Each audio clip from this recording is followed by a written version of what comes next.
नमो बुद्धाय। तो हमने पिछले में बताया कि वो बोधिसत्व का जन्म होता है।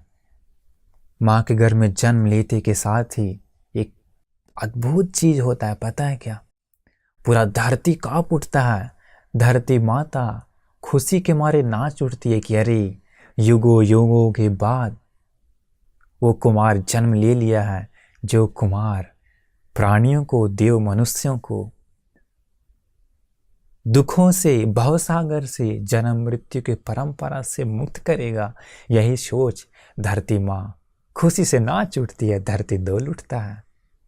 सागर में लहरें इधर से उधर बढ़ने लगती है। मेघ इतने खुश होते हैं कि मेघ से वर्षा शुरू हो जाती है, फूलों की बारिश के समान। फूल बरसने लगते हैं, दिव्य ध्वनि सुनाई देती है, चारों ओर मधुर सुगंध फैल जाता है। पक्षियां चहचहाने लगती है आसमान में उड़ करके। सारे वृक्षों में फूल फल लग जाते हैं उस कुमार के जन्म के साथ ही। बहुत सुंदर घटना होता है। और एक चीज होता है, उस कुमार के जन्म के साथ ही उस समय एक ऐसा प्रकाश फैलता है वहां से, दिव्य प्रकाश। ऐसा प्रकाश, इतना दूर तक वो प्रकाश फैलता है। इस ब्रह्मांड में दो चक्रवालों के बीच एक नरक है जिसे कहते हैं लोकांतरिक। वहां हमेशा युगों युगों तक अंधकार ही फैले रहता है। सूर्य का प्रकाश भी वहां नहीं पहुंचता है, परंतु ये प्रकाश से वो नरक भी आलोकित हो उठता है। उसी प्रकाश से नरक के प्राणी देखते हैं, अरे यहाँ दूसरे प्राणी भी दुख में डूबे हैं। इस प्रकार एक अलौकिक प्रकाश फैल जाता है जन्म के साथ ही। तो वो वक्त बड़ा ही सुंदर था, वो वक्त अलौकिक था। वो क्षण भी इस वैशाख पूर्णिमा के दिन के जैसा ही वो घटना घटित हुई थी। जन्म के साथ उस मनुष्य को, उस कुमार को, उस बोधिसत्व को सबसे पहले देवताओं हाथ में ग्रहण करते हैं। देवताओं हाथ में ग्रहण करके उस देवी महामाया के समक्ष रख करके कहते हैं कि देवी खुश हो जाइए, आपको एक महान पुत्र का लाभ हुआ है, खुश हो जाइए। ऐसा कहने के बाद वो कुमार सीधा जमीन में कदम रखता है। कदम रखते के साथ धरती माँ उसके स्वागत के लिए धरती से कमल खिल उठता है।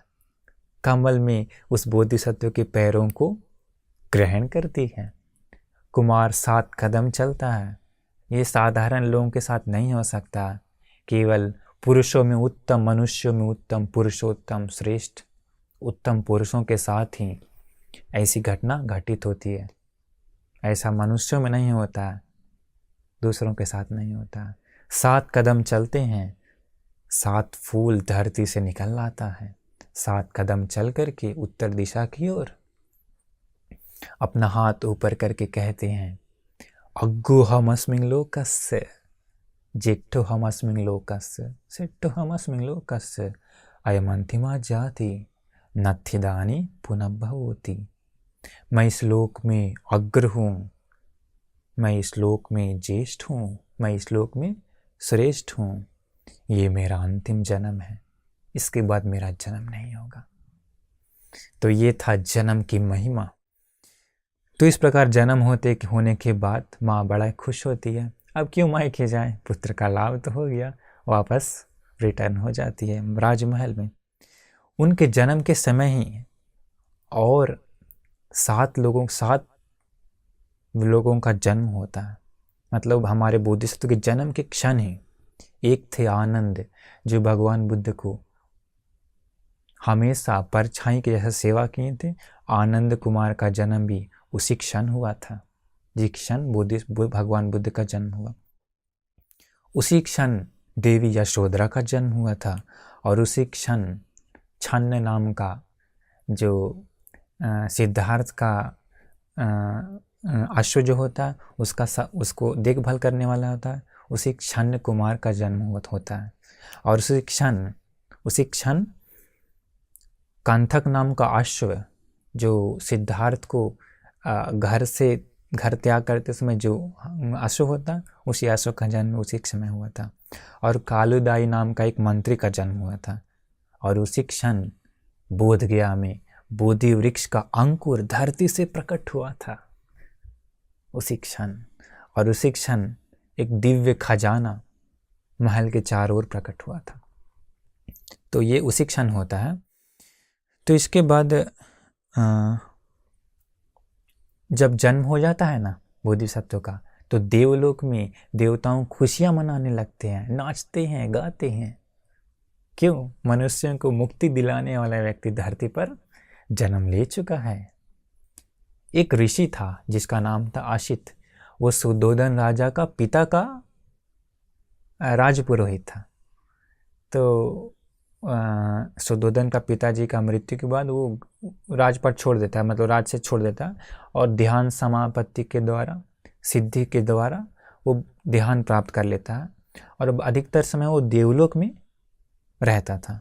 तो उसी दिन वो ऋषि देखा कि अरे देवताओं बड़े ही नाच रहे हैं, झूम रहे हैं, गा रहे हैं, क्या बात है। वो पूछता है, देवताओं कहते हैं कि हे ऋषि जी, मनुष्यों को भव सागर से पार चलाने वाला पुरुषोत्तम मनुष्य रत्न का जन्म हो चुका है।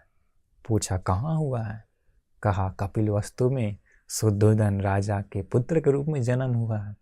वो सुनते के साथ बहुत खुश होता है, तुरंत धरती पर आता है ऋषि, राजमहल में जाता है, कहता है कि सुद्धोधन कहाँ है तुम्हारा पुत्र, दिखाओ मुझे।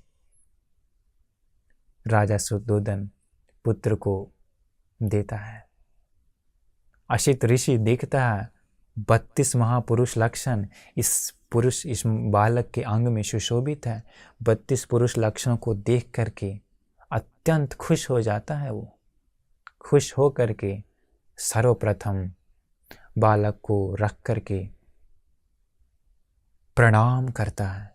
ये देख सारे राजसभा के सभी लोग, राजा भी चौंक उठता है, अरे ये महाशक्तिशाली ऋषि इस पुत्र को प्रणाम कर रहा है घुटने टेक करके। ऐसा है तो ये साधारण पुत्र नहीं है, ऐसा सोच वो राजा भी और उसी राजसभा में रहने वाले सारे जनता उस कुमार को प्रणाम करता है।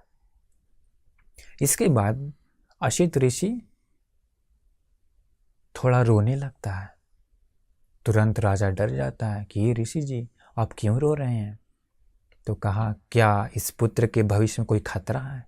ऋषि कहता है खतरा तो इसके भविष्य में कुछ भी नहीं है, ये साधारण मनुष्य नहीं है, मनुष्यों को मुक्ति दिलाने वाला महाकारुणिक व्यक्ति है जो भविष्य में बुद्ध बनेगा।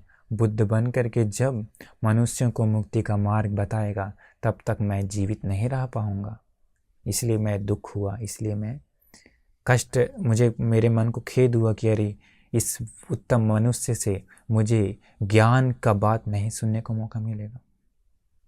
इस प्रकार वो बोल करके आशीर्वाद पुत्र को वंदन करके चला गया।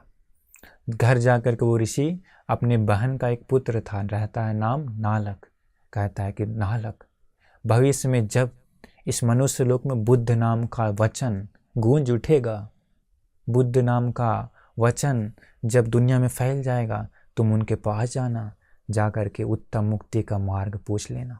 तुम आज ही घर द्वार त्याग दो और सन्यासी बन जाओ। तो इसके बाद ये घटना घटित हो गई। इसके बाद क्या हुआ? राजा बहुत ही खुश था। राजा 8 ज्योतिषों को बुलाया इसका भविष्यवाणी सुनने के लिए और नामकरण करने के लिए। तो 8 ज्योतिषों में 7 ज्योतिष बताया कि महाराज इस कुमार के शरीर में 32 महापुरुष लक्षण है। इस 32 महापुरुष लक्षण से के महापुरुषों से युक्त व्यक्तियों का केवल 2 ही गति होती है, तीसरा नहीं। अगर ये घर द्वार में रहेगा तो चक्रवर्ती राजा बनेगा, 7 रत्नों से सुशोभित होगा। लेकिन अगर ये घर द्वार को छोड़ देगा तो सभी विकारों को भस्म करके उत्तम बुद्ध बनेगा और देव मनुष्यों को भवसागर से पार चलाएगा। 8वां ज्योतिष चुपचाप था। राजा पूछा, अरे तुम भी बताओ।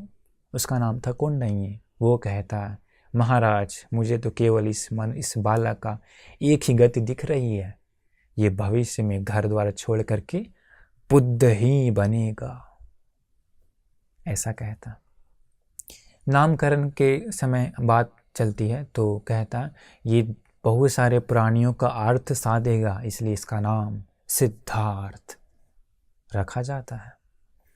इसके बाद राजा पूछता है उस 8वां ब्राह्मण से कि आपने क्यों कहा कि ये घर द्वार को छोड़ करके ही बुद्ध बनेगा। वो कहता है, वो ज्योतिष, कि जब इसे कोई बूढ़ा व्यक्ति, बीमार व्यक्ति और मृत्यु शव दिखाई देगा और एक सन्यासी दिखाई देगा, इसी को देख ये घर द्वार छोड़ देगा। राजा का मन में क्या था कि अरे मेरा बेटा चक्रवर्ती राजा ही बनना चाहिए, ऐसा विचार उसके मन में आ गया और पूरा सुख में डुबो दिया उसी कुमार को। 7 दिन के पश्चात देवी महामाया का देहांत हो जाता है। देहांत होकर के देवी महामाया का जन्म दूसरे देवलोक में एक दिव्यराज के रूप में होता है। मनुष्य लोक में वो स्त्री थी, लेकिन देवलोक में वो पुरुष बन गया। वो देवी महामाया भी साधारण स्त्री नहीं थी। पिछले अनंत जन्मों में वो पुण्य करके प्रार्थना करते आई थी कि मुझे एक बुद्ध का माँ बनने का मौका मिले। इसी कारण उस देवी महामाया को उस उत्तम व्यक्ति का माँ बनने का मौका मिला। 10 महीना अपने पेट में धारण करने का मौका मिला। वो देवी महामाया बड़ी भाग्यवती थी। उसी पुण्य के फल से तो वो देवलोक में जाती है। इसके बाद क्या होता है, 2 महीने के पश्चात जब राजकुमार 2 महीने का था तो उसी कपिलवस्तु में एक उत्सव मनाया जा रहा था, बीज रोपण का। तो उसी बहुत धूमधाम से मनाया जा रहा था। तो राजा भी उस समय बीज हल जोतता था, बड़ा ही सुंदर उत्सव था। उसी समय कुमार को एक जामुन वृक्ष के नीचे चारों ओर से पर्दा तान करके सुलाया हुआ था बच्चा को। दासियां देखभाल कर रही थी कुमार का। उसी समय ढोल बजने लगते हैं, शंख का नाद गूंजने लगता है, मतलब उत्सव होने लगता है। तो वो दासियां भी देखती है कि अरे हम लोग भी जाके देखते हैं। तो पर्दे से बाहर निकल करके उत्सव को देखने में मग्न हो गई। राजकुमार जागा, केवल 2 महीने का राजकुमार, कोई नहीं था। पालथी लगा करके बैठ गया, ध्यान में लीन हो गया। जब वो दासियां अंदर आई तो देखकर आश्चर्य हो गई कि अरे राजकुमार तो ध्यान में लीन है। अभी घंटों घंटा बीत गया, सूरज पश्चिम की ओर चला गया, परंतु वृक्ष की छाया जैसे सुबह में थी वैसे के वैसे ही है। वृक्ष की छाया परिवर्तित नहीं हुई सूर्य के अनुसार। दासियां दौड़ करके पिता को बताया, शुद्धोधन को। राजा शुद्धोधन दौड़ते दौड़ते आया, कीचड़ भरे पैरों के साथ। पर्दा हटाकर देखा तो राजकुमार गहरी ध्यान में लीन है। वो चमत्कार क्या था कि सूर्य तो पश्चिम की ओर चला गया, किंतु वृक्ष की छाया यथा पहले के जैसा ही यथावत थी। वृक्ष की छाया परिवर्तित नहीं हुआ। सारे लोग को आश्चर्य, अरे ये तो अद्भुत है, चमत्कार है। ये देख राजा शुद्धोधन धरती पर घुटने टेक वंदना करता है। पहली वंदना करता है जब ऋषि असित वंदना करता है, तब आज राजा दूसरी बार भी वंदन किया। इसके बाद राजा के मन में अरे ये साधना कर रहा है, कहीं ये घर द्वार न छोड़ दे। यही भाव से राजा क्या किया, अपने पुत्र को सुखों में डुबो दिया, पूरा का पूरा सुख में डुबो दिया। 3 महल का निर्माण किया अपने पुत्र के लिए। ठंडा में अलग महल, गर्मी में अलग महल, बरसात में अलग महल। इस प्रकार पूरा सुखों में डुबो दिया। और राजा सोचा कि अरे मेरा बेटा घर ना त्यागे। इसलिए जब सिद्धार्थ की आयु 16 वर्ष की थी तो राजा ने सोचा कि एक आइडिया है, अगर इसी आइडिया को करेंगे तो कभी भी घर नहीं त्यागेगा। बंधन में बांध देते हैं। आप लोग जानते हैं कि वो बंधन कौन सा होता है। ऐसा कौन सा बंधन है बताइए जिस बंधन में बंध जाने के बाद साधारण व्यक्ति को घर द्वार छोड़ नहीं सकता? स्त्री का बंधन। शादी कराने के लिए। तो राजा सोचा अगर इसका शादी कर देंगे फिर ये कहाँ जाएगा, फिर तो घर में रहेगा, चक्रवर्ती राजा ही बनेगा। क्या किया राजा, जब कुमार की आयु 16 वर्ष की हो गई, दिव्य रूप था उसका, अत्यंत सुंदर था। क्यों? 32 महापुरुष लक्षणों से सुशोभित था। ब्रह्मांड में दूसरा किसी के पास वैसा 32 महापुरुष लक्षण नहीं होता है। तो 16 वर्ष की आयु में अत्यंत सुंदर थी यशोधरा। उसी यशोधरा का विवाह राजकुमार सिद्धार्थ के साथ करवा दिया। क्यों? राजा का मन था इसे घर में रखने का। वो यशोधरा भी साधारण स्त्री नहीं थी। पिछले बहुत सारे जन्मों में वही बोधिसत्व की, मतलब बुद्ध की पिछले जन्म में, बहुत जन्मों में वही संगनी बन करके आई। इसलिए इस जन्म में भी वो संगनी बन जाती है। वो यशोधरा बाद में भिक्षुणी बन जाती है। ये भिक्षुणी बन करके अरहंत हो जाती है। अरहंत हो जाने के बाद जब यशोधरा का अंतिम समय आता है, भिक्षुणी यशोधरा का अंत समय आता है, वो भगवान बुद्ध के समक्ष जा करके प्रणाम करके ऐसे कहती है कि हे महामुनिवर, हमने अनंत जन्मों में आपके साथ साथ ही हम आए हैं। पिछले जन्मों में, उस अनंत जन्मों में मैं सदा पाप से दूर रह करके मैंने सदा आपको ही अपना जीवन न्यौछावर किया है। मैंने कभी भी दूसरों पुरुषों की ओर आँख उठा करके भी नहीं देखा। मैंने कभी भी अनाचार नहीं किया। मैंने आपको ही सदा पिछले जन्मों में अपना जीवन समर्पित की। हे महामुनिवर, कई लाखों करोड़ों जन्मों में बुद्धत्व के लिए आपने मुझे दूसरों की पत्नी के तौर पर दान दिया। उस समय भी आपका कल्याण को चाहते हुए, आपकी आशा को प्यार करते हुए मैं आपके प्रति अपने मन में कभी भी गुस्सा उत्पन्न नहीं किया। हे महामुनिवर, कई लाखों करोड़ों जन्मों में मैंने अपना जीवन आपके लिए न्यौछावर कर दिया। सिंह, व्याघ्र आदि पशुओं से आपकी सुरक्षा के लिए मैंने कई बार अपनी जान भी दे दी। देखिए यशोधरा वैसी थी। हे महामुनिवर, मेरे पास पिछले जन्म में बहुत सारा वस्त्र, सोना, चांदी वगैरह था। उन जन्मों में जब आप सब दान देते थे तो मैं भी अपना सारा श्रृंगार, सोना चांदी आपके समक्ष रख देती थी। कभी भी मैं छिपाती नहीं थी कि अरे मेरे लिए भी चाहिए, तो मैं सब आपके सामने समक्ष रख देती थी कि हे स्वामी, ये आप भी दान दे दीजिए। हे महामुनिवर, केवल धन संपत्ति, गांव, नगर, खेत खलियान ही नहीं, बल्कि मैंने अपने बच्चों को भी आपके दान के लिए आपको समर्पित किया। हे महामुनिवर, इस प्रकार आप जब पारमिताओं को पूर्ण कर रहे थे तो मैं भी आपको बहुत मदद की। मैंने भी सदा आपके साथ साथ ही रहा। जब आप सुखी थे तब मैं भी सुख में रहती थी, जब आप दुखी थे तब मैं भी दुखी रहती थी। हे महामुनिवर, जब आप पिछले जन्मों में घर द्वार छोड़ करके जब तपस्वी बन जाते थे, सन्यासी बन जाते थे, तो मैं भी तपस्वी ही बनती थी। जब आप ब्रह्मचारी होते थे मैं भी ब्रह्मचारी होती थी। जब आप सुख में थे तो मैं भी सुख में रहती थी, जब आप दुख में थे तो मैं भी दुख में रहती थी। ऐसी थी यशोधरा। देखिए वो यशोधरा पिछले बहुत सारे जन्मों में जब घर द्वार छोड़ करके ब्रह्मचारी होते थे, ये भी साथ में जाती थी, पत्नी रहती थी, ब्रह्मचारिणी बन जाती थी। देखिए यशोधरा ऐसी थी। ऐसा साधारण जीवन नहीं था यशोधरा का। उसके साथ साथ परछाई के रूप में आई थी और बहुत सारे जन्मों में बुद्ध बनने के लिए, पारमिताओं को पूर्ण करने के लिए अपना सहयोग भली प्रकार से दी। वो यशोधरा साधारण नहीं थी। तो ऐसा यशोधरा का विवाह कुमार के साथ हो जाता है। तो जब पिछले जन्मों में भी ब्रह्मचारी होते समय, तपस्वी होते समय बाधा नहीं की तो इस जन्म में भला वो कैसे बाधा करेगी। तो इस प्रकार राजा क्या किया, पूरा सुख सुविधा में ही डुबोया हुआ था। तो इसी कारण कुमार को कभी भी कोई भी दुख नहीं हुआ। लेकिन अचानक एक दिन एक घटना घटित होती है। पता है क्या?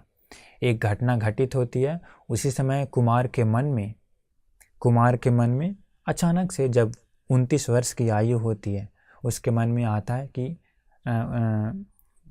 उद्यान घूमने का मन में आता है। उद्यान घूमने के लिए जाते समय क्या होता है पता है? एक अलग प्रकार का रूप दिखता है। वो रूप बड़ा ही डरावना होता है। वो रूप बड़ा ही भयानक होता है। वो रूप देख करके कुमार डर जाता है। डर करके पूछता अपने सारथी से, क्या रे सारथी, ये कौन है? इतना भयानक क्यों दिख रहा है? वो रूप पता है क्या होता है? वो रूप हम आपको अगले एपिसोड में बताएंगे। वो घटना क्या देखता है कुमार, जिसके वजह से कुमार के मन में बड़ा ही डर और भय पैदा होता है, और उसी रूप को देखने के कारण ही कुमार घर द्वार को छोड़ देता है। वो रूप क्या होता है हम आपको अगले भाग में बताएंगे। नमो बुद्धाय।